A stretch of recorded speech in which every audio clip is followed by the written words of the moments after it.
When most people think of the Caribbean, they think of beaches, good music, and tropical vacations. And yes, you are right. But what is the Caribbean? How many Caribbean countries are there, and can you name them? All too often, those outside the Caribbean get confused when it comes to Caribbean countries and their governmental structures. The Caribbean's variety of governmental structures and complex history can make it difficult to determine which islands are actual countries and which ones are technically not. In this presentation, we will provide clarity on this subject and explain 4 types of government and political structure of the Caribbean, and answer the question of how many Caribbean countries there really are. Please like, subscribe, and turn on the notification bell for future Caribbean videos. Let's start off our explanations with an easy one. Communism. With the Bahamas to the north and Jamaica to the south, Cuba is the Caribbean's only communist state. As many of you know, in communism, only one party administers and governs the state according to Marxist-Leninist ideology. Cuba adopted communism in 1959 when Fidel Castro led his opposition troops into the capital of Havana. Since then, the country has rejected capitalism and instead adopted socialist policies. The president is the head of state, the council of state, and the head of government, and he alone has the final decision-making authority. Cuba has 2 vice presidents and a council of ministers who advises the president. The country's legislative branch is the National Assembly of People's Power, which consists of 614 seats. The president is not democratically elected and was a member of the Castro family. It was only until relatively recently in 2019 that this changed when Miguel Díaz-Canel became president, taking over Raúl Castro. He was elected by the National Assembly of People's Power, but was hand-selected by Castro himself. Next is constitutional monarchy. This is the most popular government system in the Caribbean because many Caribbean nations were former colonies under the rule of a monarch. In a monarchy, a king or queen is the head of state. For example, the British monarchy is known as a constitutional monarchy, meaning that while the sovereign is the head of state, the ability to make and pass legislation resides with the elected parliament. After becoming independent, most Caribbean nations became democratic constitutional monarchies. In a constitutional monarchy, the monarch is bounded to exercise powers and authorities within limits prescribed by an established legal framework, which is usually a country's constitution. Now, because constitutions vary widely and are complex legal documents, monarchs under a constitutional monarchy can have a range of roles and powers when it comes to governance. Let's take Grenada for example. Grenada was once a British colony that became independent in 1974. They then became a democratic constitutional monarch, meaning the Queen of England still remained the head of state, but many of the powers were diminished, and a Governor-General was appointed subject to the Queen's approval. The Governor-General still remains in Grenada and is the Queen's representative on the island. However, Grenada has the power to run its own affairs, which it does through elected officials. The Prime Minister or head of government is elected by the people, and so are the members of Parliament who run the country. Other political appointments, such as the Cabinet and Senate, are appointed by the Governor-General, the Prime Minister, and the opposition leader. All laws must be approved by the Governor-General since he or she is the head of state, and all official documents, laws, etc. are issued in their name, for example, passports.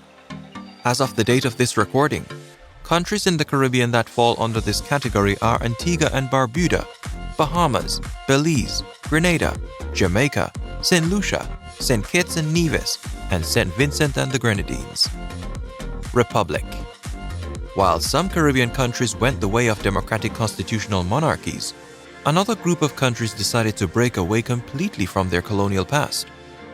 They instead decided to become republics. A republic gives superpower to the people and its elected representatives.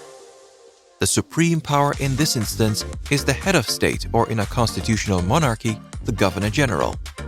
In a republic, the head of state is called the president and is not a representative of a monarch, but rather is generally elected or appointed by the people. The Commonwealth of Dominica is a good example. The country gained independence from Great Britain in 1978. Since then, the country has maintained a parliamentary republic that consists of a president, a prime minister, a cabinet, and a House of Assembly. The president is the head of state and has few powers, which are mostly ceremonial and nation-building. In contrast, the Prime Minister wields most of the power. The Prime Minister and members of Parliament are democratically elected by the people, while the President is also elected, but by the House of Representatives. The Cabinet is appointed by the President on the advice of the Prime Minister. These two are the biggest distinctions between governmental systems in the Caribbean and have been a point of vigorous debate between politicians in the Caribbean. The question is, should nation-states fully break away from colonial powers or retain some connectivity? The Governor-General is advised by the Prime Minister on all matters pertaining to the governing of a state and generally follows the direction of the elected Prime Minister. While technically a Governor-General and the monarch can overturn decisions made by elected officials, this has rarely occurred in the entire world, and some argue the political and economic connections this provides outweighs the cost. This is what Barbados recently did when it became a republic in November 2021 and moved from being a democratic constitutional monarchy to a democratic republic.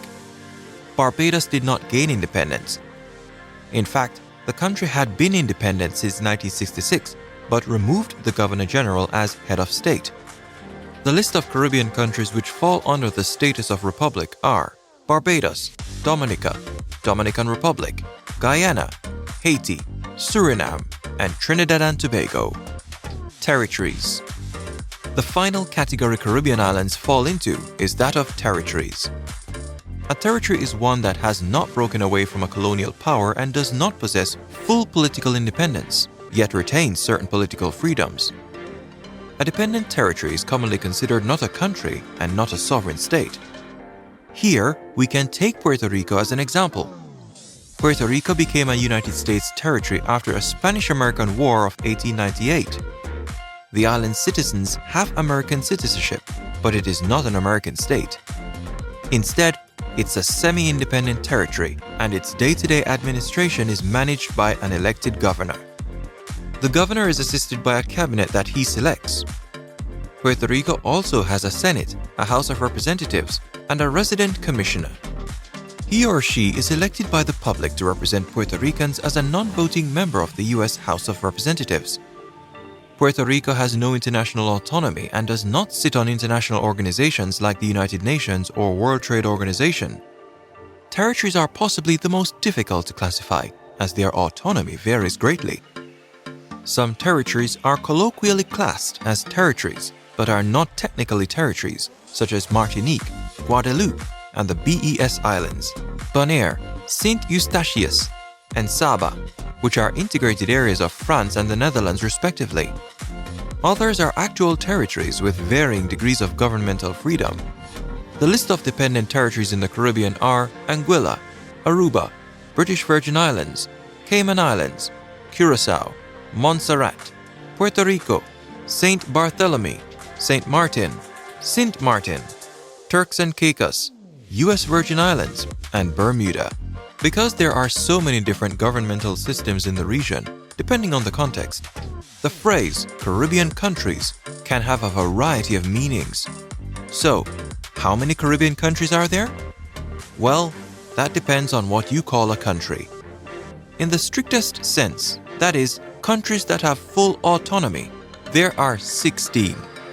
If you are speaking broadly to include dependent territories, there are an additional 13 depending on who is counting.